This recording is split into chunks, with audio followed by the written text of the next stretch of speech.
എടാ, തിരക്കഥ അനുസരിച്ച് അഭിനയിച്ച് അവൾക്ക് കുശുമ്പുണ്ടാക്കാന്നുള്ളതൊക്കെ വളരെ നല്ല ഐഡിയ ആയിരുന്നു. നീ എന്തിനാണ് പിന്നെ ഇത് അവളോട് തന്നെ പോയി കൊമ്പസരിക്കാൻ പോയത്? കുറ്റബോധം. എടാ, എന്നാ പിന്നെ നിനക്കത് അവിയോടെങ്കിലും ഒന്ന് ചോദിക്കാൻ പാടില്ലായിരുന്നോ? അവി പറഞ്ഞ് മനസ്സ് പറയുന്നത് എന്തോ അത് ഫോളോ ചെയ്തോളാം. നല്ല ഐഡിയ.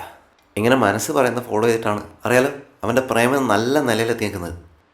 എടാ, ഈ തിരക്കഥ എഴുതാന്ന് പറഞ്ഞാൽ മണ്ടയിൽ മസാല ഉള്ളവർക്ക് പറഞ്ഞ പണിയാണ്. അതെല്ലാവർക്കും പറ്റില്ല. തുമ്പിയെ കൊണ്ട് കല്ലെടുപ്പിക്കാം, പക്ഷെ തുമ്പിയെ കൊണ്ട് ഹോളോ ബ്രിക്സ് എടുപ്പിക്കാൻ ശ്രമിച്ചാൽ തുമ്പിയുടെ ആപ്പീസ് കൂട്ടും.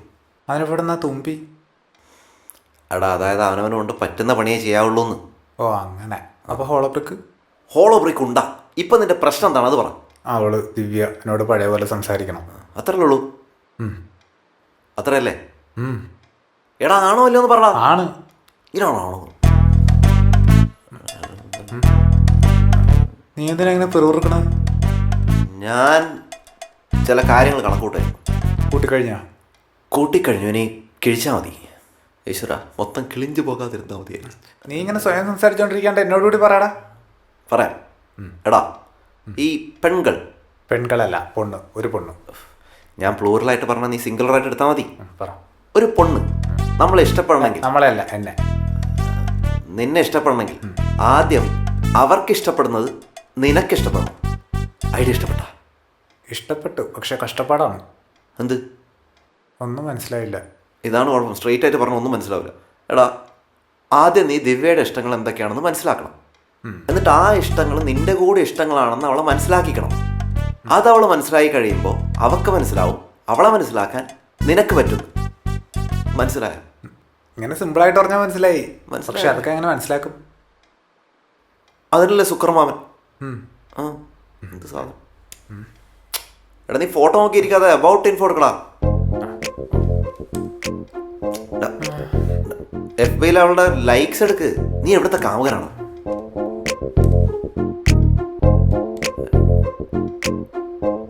ഡാൻസ് അവൾക്ക് ഇഷ്ടമാണ്. നിന്നെ കൊണ്ട് പറ്റുമോ?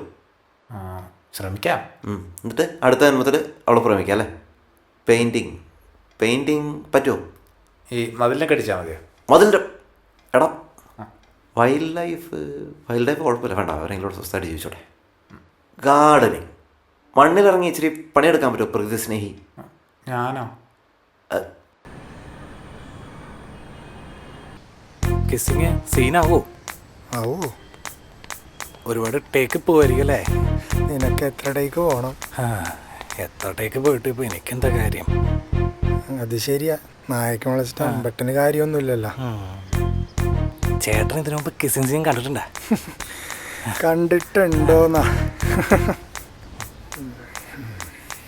ഭഗവാനെ, ഇതെന്റെ കന്നി കിസ്സിങ് സീനാണ്. മിന്നിച്ചേക്കണേ. നീയൊക്കെ അസിസ്റ്റന്റ് ഡയറക്ടേഴ്സ് ആണ്, അതിനൊരു മിനിമം അന്തസ്സുണ്ട്. അത് കളയല്ലേ. ജയ, നമുക്കേ വേറൊരു സീൻ എടുക്കാം. അല്ല, അവിടെ ലൈറ്റപ്പ് എല്ലാം കഴിഞ്ഞിരിക്കുകയാണ്. അത് സാരില്ല, നമുക്ക് വേറെ എന്തെങ്കിലും സീൻ എടുക്കാം. എന്ത് പറ്റി? അപ്പോൾ കിസ്സിങ് സീനില്ലേ? She is not ready to do this. മനസ്സിലായില്ല. എടോ, അവൾക്ക് സീൻ ചെയ്യാൻ ബുദ്ധിമുട്ടാണെന്ന്. ബുദ്ധിമുട്ടുണ്ടെന്നല്ലേ ഉള്ളൂ, ചെയ്യാൻ പറ്റില്ല എന്ന് പറഞ്ഞില്ലല്ലോ. എടാ, ബുദ്ധിമുട്ടാന്ന് പറഞ്ഞ അർത്ഥം എന്താ? ചെയ്യാൻ പറ്റില്ല, അതാ അതിൻ്റെ അർത്ഥം. അല്ല, അതെന്ത് പരിപാടിയാണ്? എനിക്കറിയില്ല. നമ്മൾ ഈ എഗ്രിമെന്റ് സൈൻ ചെയ്യുന്ന നേരത്തും ഈ കഥ പറയാൻ നേരത്തൊന്നും ഇല്ലാത്ത ബുദ്ധിമുട്ട് എന്താണ് ഇപ്പോൾ? ഞാനൊന്നും പറ. Jaya, we can force. നമുക്ക് അവരെ നിർബന്ധിക്കാൻ പറ്റില്ല. അല്ല, നമുക്കൊന്നും കൂടി ഒന്ന് പറഞ്ഞു നോക്കാം. എനിക്കറിയാവുന്ന ഭാഷയല്ല ഞാൻ പറഞ്ഞു നോക്കി. എനിക്കറിയില്ല, അവർ സമ്മതിക്കുന്നില്ല. ഈ നമ്മുടെ സ്ക്രിപ്റ്റിലെ സീൻ്റെ ഇമ്പോർട്ടൻസ് മനസ്സിലാവട്ടാണെങ്കിലോ? എനിക്കറിയത്തില്ല, എൻ്റെ തല വർക്കാവുന്നില്ല. അടുത്ത സീൻ എന്താ നോക്ക്. ഞാനെന്നാ ജീവനോട് കൂട്ടി ഇറങ്ങണ്ടെന്ന് പറഞ്ഞിട്ട് വരാം.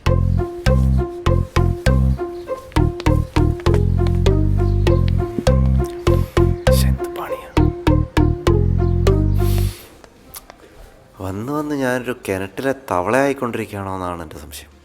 ഞാനൊരു കുളത്തിലെ. കുളത്തിലെ? ഏത് കുളത്തിലെ? നീ എന്താ ഉദ്ദേശിച്ച? എടി, നമ്മുടെ ഈ അന്താരാഷ്ട്ര ഇവൻ്റ് കമ്പനിയിലെ കാര്യങ്ങളൊക്കെ വർക്ക് ചെയ്ത് എൻ്റെ സർഗശേഷിയുടെ കൂമ്പൊടിഞ്ഞു തുടങ്ങി. ജീവിതം നശിപ്പിച്ചുകൊണ്ടിരിക്കുകയാണ്. അതാണോ? പിന്നെ നീ എന്താ ഉദ്ദേശിച്ചത്? അതൊന്നുമില്ല. പക്ഷെ നിന്റെ അതേ അവസ്ഥ തന്നെയാണ് എൻ്റെയും. എത്ര വർഷമായി രാവിലെ എണീക്ക് ഓഫീസിൽ പോവാം. കല്യാണം അടിയന്തര നൂലുകെട്ട് ഉദ്ഘാടനം തേങ്ങ മാങ്ങ ഓഫ്. വൈകുന്നേരം ടയേർഡായിട്ട് വീട്ടിലെത്തിക്കഴിഞ്ഞാൽ പ്രഷർ, അതിൻ്റെ ഇടയിൽ ടെൻഷൻ, ചീത്തവിളി, മടുത്തു. അപ്പം ഇതൊക്കെ അറിഞ്ഞിട്ടാണല്ലോടി നീ എന്നെയും കൊണ്ടുപോയി ആ കുഴി ചാടിച്ചത്. ഞാൻ നിന്നെ കൈയും കാലും കെട്ടി കൊണ്ടുപോയതൊന്നുമല്ലല്ലോ. നിലനിൽപ്പിന് വേണ്ടിയുള്ള ഇതുപോലുള്ള കോംപ്രമൈസുകളാണ് എന്താ പറയുക ഓരോ കലാകാരനും നേരിടുന്ന വെല്ലുവിളി. എൻ്റെ ഈ ഇവൻറ്റിനൊക്കെ ഇത് എഴുതി എൻ്റെ ക്രിയേറ്റിവിറ്റി ശ്വാസം മുട്ടാണ്. ശ്വാസം മുട്ടിയാലും ഭക്ഷണത്തിന് മുട്ടൊന്നുമില്ലല്ലോ. നിന്ദിക്കരുതടാ, നിന്ദിക്കരുത്. കഥ വരുന്നില്ല, കഥ. അതെ, ബാത്റൂം എവിടെയാ? അതല്ല, ഇത് ദീപകല്ലേ? ആ ദീപക്. അല്ല, ദീപകല്ല. ഡാ, നിനക്കെന്നെ മനസ്സിലായോ? ഇല്ല, മനസ്സിലായില്ല. ദേ, ഒരു പരിചയമില്ലാത്ത ആളെ കയറി എടാപോടാന്നൊക്കെ വിളിക്കുന്ന സൂക്ഷിച്ച് വേണം. അത് മനസ്സിലായോ? നീ ആകെ മാറിയിട്ടാ. ഹായ്, ഞാൻ നിഷാന്ത്. ഹായ്, ഞാൻ ലക്കി. പിന്നെ എന്തൊക്കെയുണ്ട് നിന്റെ വിശേഷങ്ങൾ? നിന്റെ സിനിമയൊക്കെ എവിടെ വരെയായി? സിനിമ ഹാഫ് ടൈമായി. ഇപ്പം ഞങ്ങളൊരു ചായ കുടിക്കാൻ ഇറങ്ങിയത്. സെക്കൻഡ് ഹാഫ് തുടങ്ങാറായി. താൻ ചെല്ല്. നിനക്കെന്നെ മനസ്സിലായില്ലല്ലേ? വളരെ ക്ലിയർ ആയിട്ട് മനസ്സിലായിട്ടുണ്ട്. ബുദ്ധിമുട്ടായില്ലേ? ആയിക്കൊണ്ടിരിക്കുന്നു. Sorry, you carry on.